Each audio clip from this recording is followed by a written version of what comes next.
Welcome, everybody. It's time once again to grab a board, catch a wave, and see if you can see that sales pipeline curling up over the horizon.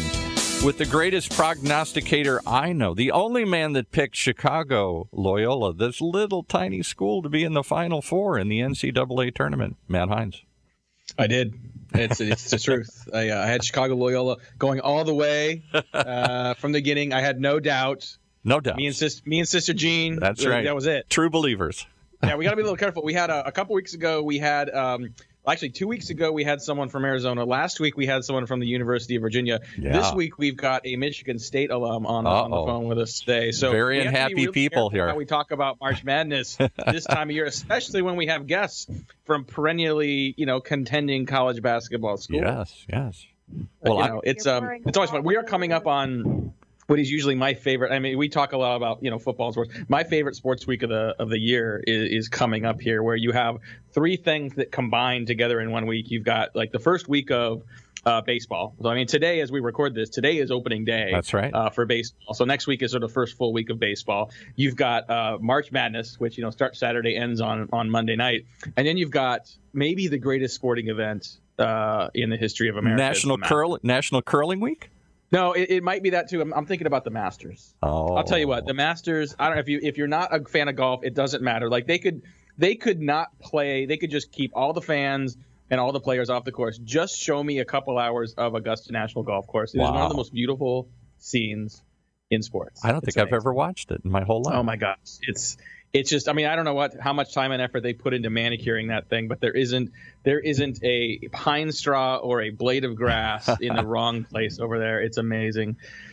But that's not what we're here for. We're here to talk about Sales Pipeline. Thanks so much, everyone, for joining us on another episode of Sales Pipeline Radio. We are here every week live at 11:30 Eastern, 2:30 Pacific. Thank you for those of us joining us live. I know we have more people every week joining us live, and especially today joining us because of our guests today from Microsoft. So thanks very much for joining us. If you are joining us through the podcast, thank you so much for subscribing. We appreciate each and every one of you. You can find us and make sure you don't miss a single episode. You can find us on the iTunes Store and Google Play. And every episode of Sales Pipeline Radio, past, present, and future, is available at salespipelineradio.com. We feature every week some of the best and brightest minds in B2B sales and marketing. Today is no different. We are featuring Christine Zmuda. She is the Senior Director of Sales at Microsoft. As mentioned, she is a proud Michigan State alum. She is the executive sponsor of the LinkedIn Microsoft Dynamics relationship. And today we're going to talk a little more about Microsoft relationship sales, what that means, and why it's so important for sales organizations moving forward. But first and foremost, Christine, thank you so much for joining us on Sales Pipeline Radio. Thanks, Matt. It's so great to be here. Are we allowed to talk about Michigan State basketball? Is that a totally taboo topic at this point? Or has enough time passed that it's a little less raw than it might have been a week ago? It's really raw. It's really raw. I mean, the loss to Syracuse, very painful. And then on top of that, losing earlier to Michigan, equally painful. I'm proud of Michigan State alum, and my daughter is actually there right now attending school. So the whole family is feeling the pain. Nice. Okay, so we're going to avoid that topic. I may want, if we have time, I want to get around to talk a little bit about. I know you were involved in athletics when you were at Michigan State, and you're involved in a nonprofit that sounds really interesting as well. So I want to get around to that a little later, but want to first talk a little bit about what Microsoft's doing in the B2B space and in sales. And I think, in a world where, for those listening to this program, we talk a lot about, Salesforce, we talk about Marketo, we talk about Oracle. And I think Microsoft has been, traditionally kind of missing from those conversations, but that seems to be changing. I think, one of the things that really sort of, caught people's eye is Microsoft buying LinkedIn. And then now having seen what Microsoft is doing with LinkedIn, especially between LinkedIn and Dynamics to create this relationship sales focus is really interesting. Talk a little bit about how that has evolved and what that means for B2B sellers today. Sure. Happy to give you some color on that. So when you think about all the places we could play, and there are a lot of possibilities for this union, but tackling the seller dilemma was a natural first place of intersection.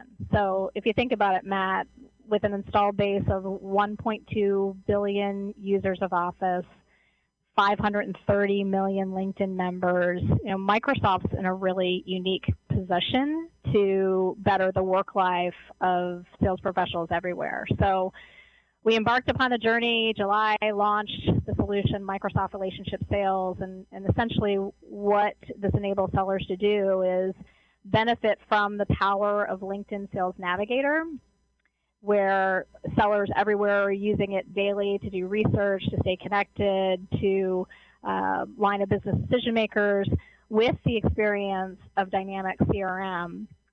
And we know that sellers are living in three places. They live in CRM, they live in Office, and they live in LinkedIn. So we also wanted to put natural intersections, or I should say integrations, to the Office suite. So as sellers are working contextually, they could tap into some of the LinkedIn information. You know, as an example, we just recently launched the ability for LinkedIn profiles to be surfaced in the Outlook client. And, you know, just little touches like that make a huge difference for sellers everywhere. What we're trying to do to net it out with relationship sales is help sellers build relationships with the right people. As they're starting to engage, make sure that they have access to the right insights, the right recommendations that could help build longer-term trust and credibility. And then, you know, lastly, it's all about engaging at scale, using the technology in an integrated way to make predictions on where sellers should invest, and then ultimately deliver on the promise of turning relationships into revenue. So it is not, I think it is not incorrect to describe CRM systems historically as systems of oppression. And I think that, you know, no matter what system you're using, you know, I think when we did some research last year and asked sales reps to tell us what are the things they do throughout their day, throughout their week that cause them the most distractions from actively selling. And by far, number one was time in CRM. I mean, it is seen as an activity that is a distraction from sales as opposed to an accelerator of sales. And I think that, you know, Microsoft seems to be in a pretty unique position from a workflow standpoint alone, right? To be able to think about the way that sales reps work. You know, you're using email, you're using CRM, you're using a networking tool, you're creating presentations and communications back to your prospect. I mean, to be able to have real integration and to improve the productivity and efficiency of sales seems like a really, really interesting opportunity. You know, curious, you know, now that it's been about a year since the LinkedIn acquisition, you know, what's the roadmap for those products to work together, and what should we be expecting, you know, to see from Microsoft from a relationship sales standpoint? Well, I think we want to sort of flip the notion of CRM being a system of oppression to a system of engagement. We've already started doing that, and I often think about the CRM, or I should say the frontline seller, using a CRM system as someone who has been constantly in a bad relationship. And the reason I say that is a lot of these systems have been designed for management. They've been designed for sellers to input their data, share all their contacts, and be able to roll up information to the top line business, but there's been very little in this system to actually help sellers do their jobs better. So what we have done is applied machine learning to a lot of the interactions that are happening in the system. So if you're an individual seller, you're getting real-time engagement from some of the customer interactions, whether that's emails, whether that's calendar invites, whether that's point drive interactions. And if you're selling in a team environment, it's even more powerful because, again, the system is calling all of the interactions and then making predictions on where sellers should spend their time. Because as you may have guessed, sellers in the past, not using a modernized system, they're chronicling and logging things in CRM that have already happened. But if we could change the dynamic and actually tap into what may be happening in the future, what opportunities have high engagement, or even better yet, you know, what's happening now in real time. That proposal you sent, it was just opened, and now it's being shared across the organization. There are new decision makers who have been identified through that action that you might want to put in your in your relationship strategy in terms of the acquisition. So there's a lot that's happening that's, I think, super exciting. It almost gives sellers almost this superpower of acuity, right? Foresight and vision, and being able to tap into all the information to help them make better decisions. Yeah, I think it's a really, really exciting future, for sales reps, but also, what you're talking about, you're absolutely right that, CRMs have traditionally been a management tool, not a sales rep tool, to the point where, there's been an entire industry of sales enablement tools that have been created to provide an overlay onto CRM to make them actually usable by sales reps. And I think for the ability to sort of answer the core question for sales reps of what should I do next, right? It's not enough to say, well, here's 100 calls you should make or here's 100 prospects you should follow up with.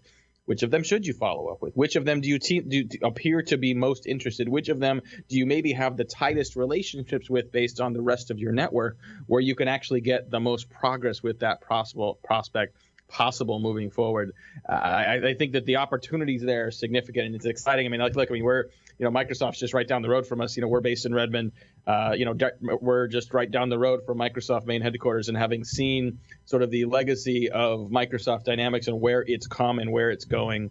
Maybe I'm a homer because we live here and I used to work at Microsoft, but I'm pretty excited about it. We got to take a quick break. We're going to come back with more. We've got Christine Zmuda. She is the Senior Director of Sales for Microsoft Relationship Sales. We're going to be asking her what good relationship sales has in common with music apps like Shazam.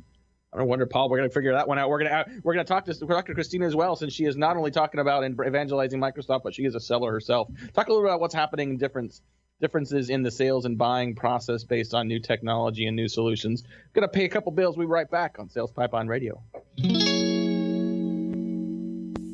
In a world where the speed of innovation and change in B2B marketing has never been greater, the only thing bigger is the need for clarity, for a blueprint, for a guide to what's really working. And how about a way to apply it specifically today to increase sales pipeline growth, velocity, and most of all, conversion? That's what you'll find in the Modern Marketer's Field Guide. And amazingly, you can download it for free. HeinzMarketing.com, just like it sounds, HeinzMarketing. It encompasses the entire sales and marketing cycle, but in quick bursts with lots of specific, actionable ideas, strategies, tactics you can put to work right away, like today. The loaded table of contents helps you narrow in and tackle a problem. And it's something you can come back to over and over again as a reference guide. Why not download your free copy of the Modern Marketer's Field Guide? It's free. HeinzMarketing.com, just like it sounds. HEINZ Marketing.com. All right, back to Matt and his question he posed right before the break. Well, we're going to get to that. I want to talk about what CRM may have to do with music apps like Shazam and maybe what Microsoft's doing around that. And we got our guest today, Christine Zmuda. She's the Senior Director for Emerging Solutions at Microsoft Dynamics. If you like what you're hearing today on Sales Pipeline Radio, I encourage you to check us out each week. Next few weeks, we've got a lot of great guests that cover both sales and marketing. We're going to go a little back and forth, Paul, over the next few weeks for people that are maybe more on the sales side, more on the marketing side. Next week, we're going to stay on the sales side and focus on with Jim Ninavaji. He is a former senior analyst at Sirius Decisions. He is now the sales readiness officer for Brainshark. We're going to be talking more about sales enablement, sales readiness, and what we can do to make our sales teams more efficient. Later on in April, we've got Raviv Turner. He is the founder and CEO of Caliber Mind. We're going to be talking about the difference between data management, data maintenance, and data intelligence, and how you can use a lot of the data you already have to make smarter decisions and to put the right information in front of the right prospect at the right time to move the conversation forward. But want to spend a little more time here with Christine. And before we always run out of time too quickly. And I do want to, whenever I get some bio, your PR team sent me your bio, and my first instinct with bios is always to look at the bottom, because the bottom of the bio usually has interesting information about personal interest, family, things that are sort of personally interesting to you. And I noticed the board role you have with the Ted Rulo Foundation. Talk a little bit about what that foundation does and why that's so important to you. Oh, sure. So Ted Rulo Foundation is actually a very personal tribute to my father, who passed away, but was always a champion of young aspiring athletes who may needed father figures or needed mentoring and just needed a hand up. So Since my father's passing, we do scholarships and have awarded 5 scholarships to date, and then do this every year in his memory. I love that. Thank you for being willing to share that. And that's such a great personal endeavor. And I know you were a student athlete at Michigan State as well. And that's a very, very cool story. All right. So Paul is like bouncing in his chair. He wants to know the answer to this question. So, a solution like Microsoft Relationship Sales, what does it have in common with an app like Shazam? What do those things have in common? Sure. Well, sometimes I think conceptually it's fun to share analogies, to draw similarities, and this is always something that you try and do at cocktail parties when people ask you, well, what do you do and what are you working on? But I think about the popular musical application Shazam, and it's one of my favorites. I've used it for years and years. I'm a huge music fan, and I'm still amazed at the fact that you can play a short song clip and the match rate is always incredible. That Shazam comes back to you with the songs, the lyrics, the artist, and what Shazam also did, what a lot of people didn't know about, but they were also predicting who would be the next big music sensation based on engagement. So they predicted one of my favorites, Vance Joy. They've predicted Sam Smith and a whole host of others. And when I think about what we're doing with relationship sales, there are some parallels. It's a lot like the magic of Shazam, because we're taking in all of this information in the sales airwaves, whether it's email responses, calendars, point drive interactions, sales navigator emails, all of this stuff, and then making predictions that are measured on engagement or non-engagement. So my hope, and as these things stand the test of time, but Shazam is a place where people go where they can't get the answers anywhere else. And our goal is to make Microsoft Relationship Sales a destination place where sellers really get true value and insights that they can't get anywhere else. So I want to make sure people understand the difference between predictive analytics and perfect analytics. Like when we talked about doing predictive work, sometimes I think we make the assumption that predictive is going to get us 100% accurate. And I think Shazam's a good example of that, where sometimes Shazam is wrong. Sometimes Shazam will guess incorrectly or not be able to pick something up. But, using a Shazam is a hell of a lot more efficient than just guessing, right? And I think with predictive analytics, we're not always looking for 100% perfect answers. But if I think about this in a sales environment, my ability to have a better conversation, a more likely relevant conversation with a prospect at the right time is way better than just running through a list without any level of focus, without any segmentation, without any customization at all. So, talk about that relative to sort of helping sales reps be more efficient. You're running a sales organization. You're in the field doing, closing deals and carrying a bag as well. How does that apply? How should sales reps be thinking about predictive analytics relative to the incremental gains in productivity it represents for them? Right. So, you're spot on. We're never going to eliminate the human interaction needed to deduce and close a sale and decide where to invest your time. But you can certainly see through trends, and actually, from a sales manager point of view, you can see replicatable best practices using the data. So it might get you closer. You might be able to get better scale across a high propensity target or sales tactic because you've seen it work in other places, and now you have the data that you can apply and the strategies behind it. But I think what it does is it reduces your errors, and it makes you ask questions earlier in the process to help increase the opportunities to win. Yeah, I would agree. I think too often, both in sales and marketing, we're looking for some silver bullet that's going to magically improve everything. And I think, very rarely, if ever, does that exist. But I think, we're looking for, in my mind, we're looking for marginal, incremental, but significant improvements in our effectiveness and our ability to do that, not in random acts or at random points, but do that in a predictable, scalable way. And I think that's where the power of systems come into place. When you've got a CRM tied to your network, tied to the tools you're using to communicate with your prospects. You've got a lot of advantages there. Finishing up here with Christine Zmuda. She's the Senior Director of Emerging Solutions with Microsoft Dynamics, a sponsor of the Dynamics relationship with LinkedIn and how those are integrated together. We've got some pretty exciting stuff coming up from Microsoft. Definitely looking forward to seeing how that evolves over time. One last question I want to ask you before we have to wrap up here. We always ask our guests if your career has spanned a lot of time at Microsoft. You've been at Mobil Oil. You were at Yammer after that. What as you think about your career and what you have learned, who are some of the people that have been most influential for you? They can be managers, they can be authors, they can be dead or alive. But people that maybe others who are listening here should be looking at and reading and paying attention to as well, that have been inspirations for you and could be inspirations for others as well.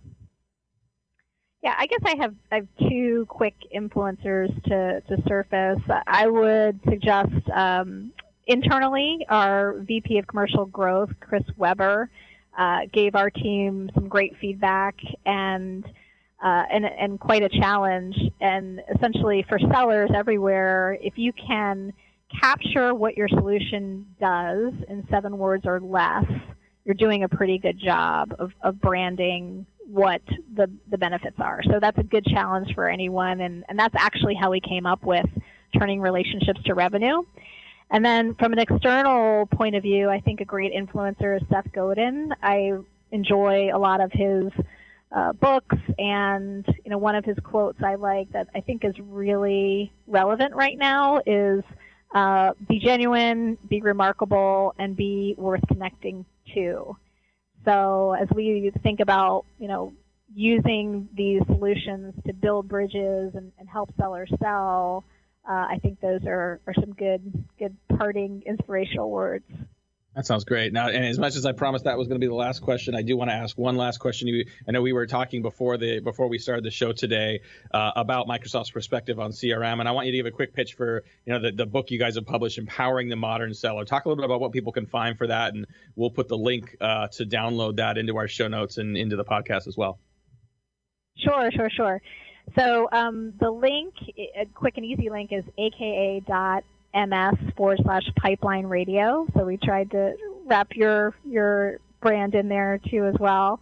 But essentially, this talks a lot about some of the research that we've learned from the changes in the buying and selling process, really helping sellers tune in to the journey map of sellers and what technology's role and how that is changing together with some of the trends. So it's a nice quick read. I think you'll find it informative, and hope folks will take a look and take some of the data with them.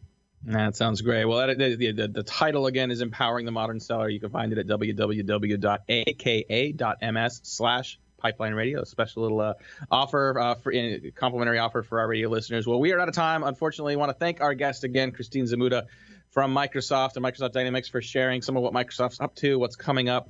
Love the stories, love the focus on efficiency and productivity across multiple applications. Some really good stuff coming up there.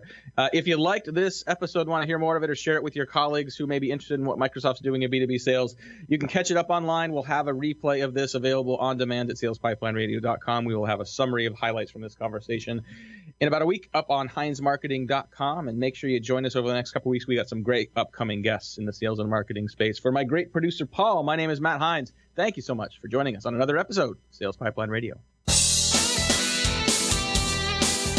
You've been flying along as we ride the sales pipeline. Brought to you by the good folks at Matt Heinz Marketing on the Funnel Radio channel.